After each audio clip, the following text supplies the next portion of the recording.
कहानी की शुरुआत होती है ऐसे भविष्य में जहां कभी कभी आदमी भी प्रेग्नेंट हो जाते हैं, लेकिन फिर भी लोग इस चीज को अपनाने में थोड़ा हिचकते थे। टोक्यो शहर में कैंटारो नाम का एक आदमी रहता था जो एक बड़ी कंपनी में काम करता था। उसकी इकी नाम की एक लड़की के साथ संबंध थे, लेकिन वो दोनों प्यार नहीं करते थे। एक दिन टीवी पर एक ऐड देखकर कैंटारो ने कहा कि आदमियों के बच्चा पैदा करने की बात से उसे घिन आती है। टीवी देखते देखते कैंटारो को अपनी तबीयत खराब लगने लगी तो वो सो गया। अगले दिन मीटिंग में कैंटारो ने आइडिया दिया कि कंपनी को अलग अलग तरह के लोगों को एड में दिखाना चाहिए। ये आइडिया सबको काफी पसंद आया और उसे क्रिएटिव हेड बना दिया गया। उस दिन उसका बर्थडे था। जब कैंटारो केक काटने लगा तो उसे अपना बचपन याद आया कि कैसे उसकी माँ एक ही पीस ला पाती थी और फिर उस बेचारी को तुरंत काम पर वापस जाना पड़ता, क्योंकि जब वह छोटा था तभी उसके पिता की मौत हो गई थी। इसके कुछ देर बाद कैंटारो को फिर से चक्कर आने लगे, लेकिन उसने ध्यान नहीं दिया। रात को उसकी माँ टोमका ने फोन करके विश किया। वह अब भी काम करती थी क्योंकि वह कैंटारो पर बोझ नहीं बनना चाहती थी। अगले दिन कैंटारो को फिर से चक्कर आए और वो हॉस्पिटल चला गया। जब डॉक्टर ने बताया कि वह प्रेग्नेंट है तो उसके होश उड़ गए। वो बिना कुछ कहे ही वहाँ से भाग निकला। बाद में उसने प्रेगनेंसी टेस्ट खरीदा और टेस्ट करने पर वह प्रेग्नेंट ही निकला। अगले दिन वह बिना किसी को बताए काम पर चला गया। मीटिंग में वह औरतों के बारे में बात कर रहे थे कि कैसे बच्चों को दूध पिलाते हुए उन्हें खुद को ढकना पड़ता है। तभी कैंटारो की शर्ट पर भी 2 बूंदें आ गई और वह तुरंत बाथरूम में भागा। असल में प्रेजेंटेशन में मौजूद बच्चों के रोने की आवाज सुनकर उसके अंदर की मां जाग रही थी। शाम को कैंटारो डॉक्टर के पास बच्चा गिराने गया और डॉक्टर ने उसे फॉर्म दे दिया जिसमें बच्चे के दोनों माँ बाप की साइन होने चाहिए। कैंटारो ने एकी को मैसेज ट्रक मिलने को कहा, लेकिन वो काम में बिजी थी। उसने इंटरनेट पर प्रेगनेंसी और उसके मुसीबतों के बारे में जानने की कोशिश की, लेकिन वहाँ सब कुछ औरतों के बारे में लिखा था। इसके बाद वह शाम को एकी के घर गया और उसे अपने प्रेग्नेंट होने की बात बताई। एकी को ये बात सुनकर बहुत बड़ा धक्का लगा, लेकिन बाद में वो फॉर्म पर साइन करने को राजी हो गई। तभी कैंटारो को उल्टी आ गई और सारा कागज खराब हो गया। अगले दिन जब एकी ने अपने दोस्त को ये राज बताया तो उसने ये सलाह दी कि उन्हें एक बार फिर से सोच लेना चाहिए, क्योंकि बच्चे का जन्म किसी चमत्कार से कम नहीं होता है। फिर एकी ने कैंटारो से मिलकर कहा कि उन्हें बच्चा रख लेना चाहिए, क्योंकि वो ये सोच रही थी कि उसे बिना प्रेग्नेंट हुए बच्चा मिल जाएगा और क्या चाहिए। कैंटारो ने साफ मना कर दिया, क्योंकि बच्चे की वजह से उसकी जिंदगी खराब हो रही थी। आखिरकार एकी ने भी कागज पर साइन कर ही दिए। जब कैंटारो काम पर पहुंचा तो उसके बॉस ने दूसरे आदमी को लीडर बना दिया था। कैंटारो इतनी छुट्टियां ले रहा था कि पर भरोसा नहीं किया जा सकता। कैंटारो बस इस बच्चे से छुटकारा पाना चाहता था। जब डॉक्टर ने उसे सर्जरी के लिए बुलाया तो एक नर्स ने उसे बताया कि बच्चा 12 हफ्तों का हो चुका है, इसलिए अब उसे शहर के ऑफिस से बच्चा गिराने की इजाजत लेनी होगी। लेकिन बाद में बच्चे का अल्ट्रासाउंड रिपोर्ट में देखकर उसका दिल पिघल गया। वहीं पर उसे मियाजी नाम एक लड़का दिखा जो उसकी तरह ही प्रेग्नेंट था और वो प्रेग्नेंट होकर काफी खुश था। और कैंटारो उसके परिवार से भी मिला।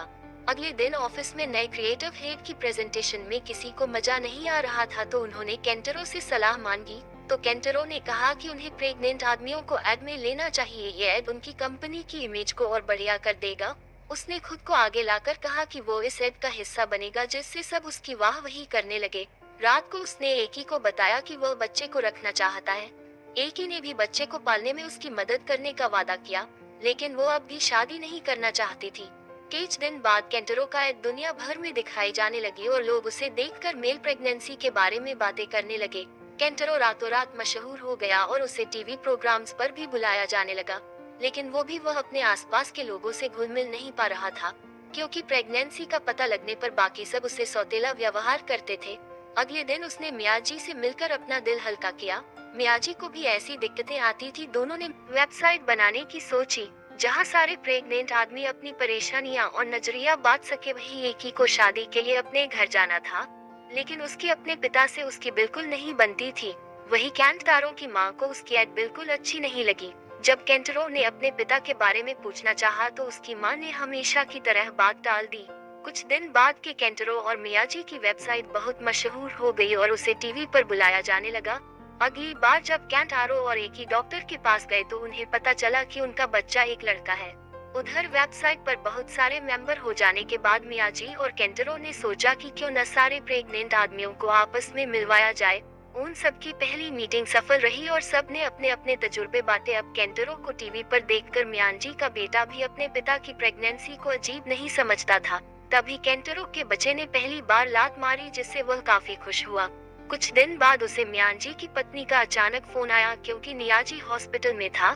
कुछ इन्फेक्शन की वजह से बच्चे को जल्दी बाहर निकालना पड़ा, क्योंकि वह सिर्फ 20 हफ्तों का ही था, इसलिए बच नहीं पाया। बातचीत के दौरान नियाजी की पत्नी ने कहा कि जो कुछ हुआ ठीक ही हुआ। दरअसल इस बात पर उनके बेटे को स्कूल में चिढ़ाते थे और आस पड़ोस में भी कोई उनसे सीधे मुंह बात नहीं करता था।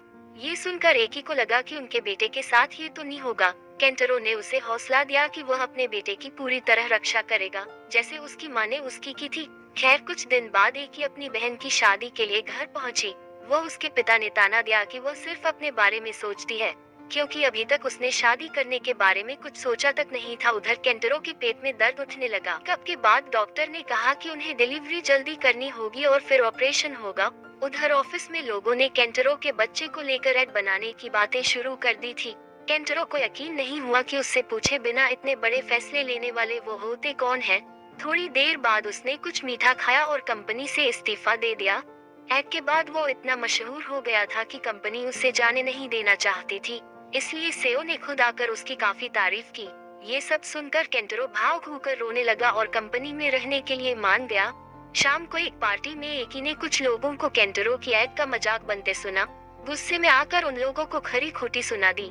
घर आकर एकी ने अपने माँ बाप से भी कह दिया कि वह आदमी के बच्चे की माँ बनने वाली है, लेकिन इसके बावजूद वो उसे शादी करने का सोच नहीं रही।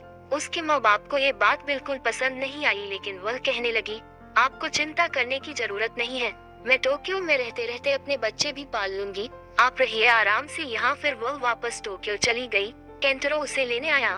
दोनों ने अपने तरीके से बच्चे को अच्छी परवरिश देने का फैसला किया।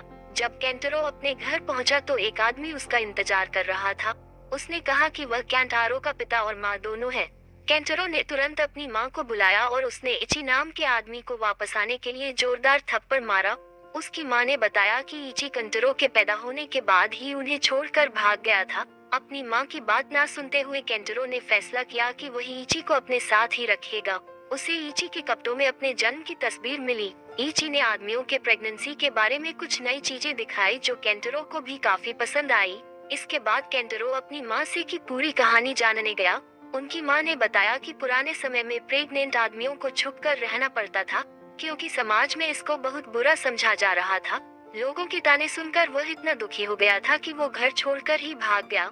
उसकी माँ ने कहा कि इची के साथ काम करना ठीक नहीं रहेगा, क्योंकि वह तो बिल्कुल उस पर भरोसा नहीं करती, लेकिन केंटरो को उस पर बहुत भरोसा था। उधर एकी को सिंगापुर में बहुत अच्छी नौकरी का ऑफर मिला, लेकिन नौकरी के लिए उसे 2 साल के लिए सिंगापुर जाना होगा।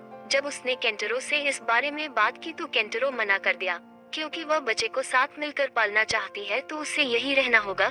ये बात सुनकर एकी बहुत दुखी हो गई। अगली सुबह केंटरो ने देखा कि सभी उस पर धोखेबाजी का इल्जाम लगा रहे थे, क्योंकि उसका बाप इची बिजनेस का सारा पैसा लेकर फरार हो गया था। इससे उसके घर के बाहर लोगों की भीड़ लग गई। मियाजी और केंटरो की माँ उसका साथ देने उसके पास आए। उसकी माँ ने उसे कहा कि इची ने तो सारे पैसे जुए में उड़ा दिए होंगे। इसके बाद केंटरो ने इची को एक वैन में बाकी जुआरियों के साथ पकड़ लिया। इची ने सारे पैसे लौटाकर कहा कि उसे भागने की आदत पड़ गई है और इसी वजह से केंटरो के साथ काम नहीं कर सकता। अगले दिन एकी ने कहा कि वह सिंगापुर जा रही है और थोड़े थोड़े टाइम बाद बच्चे की देखभाल के लिए आती रहेगी। ऑफिस में भी केंटरो को ऐड से निकलने की बात चल पड़ी। केंटरो ने एक प्रेस कॉन्फ्रेंस में अपने पिता की सारी बात बताई और उसने कहा कि वो बेगुनाह है। लोगों की बुरे व्यवहार की वजह से ही ऐसा बना। केंटरो जब वहाँ से जाने लगा तो वह बेहोश होकर जमीन पर गिर गया। एकी भी यह सब एयरपोर्ट से टीवी पर देख रही थी। केंटरो की खराब तबीयत देखकर वह सीधा हॉस्पिटल की ओर भागी। वहाँ पर केंटरो की माँ भी इची के साथ आ पहुँची। डिलीवरी का वक्त केंटरो के लिए काफी मुश्किल था, लेकिन दोनों बाप बेटे सही सलामत वापस निकल आए। इची ने उसकी वैसी ही तस्वीर ली जैसे उसने केंटरो के जन्म पे ली थी। कुछ समय बाद एकी और केंटरो साथ मिलकर बच्चे को पालने लगे। केंटरो की कहानी हर जगह सुनी गई और लोग प्रेग्नेंट आदमियों की मदद के लिए सामने आए। अब लड़कियां प्रेग्नेंट आदमियों को ट्रेन में सीट देती थी। कुछ समय बाद केंटरो ने एकी को सिंगापुर जाकर अपने सपने पूरे करने को कहा। उसके जाने के बाद भी वो अक्सर अपने बेटे से मिलने आया करती थी। केंटरो को अपने परवरिश पर नाज था।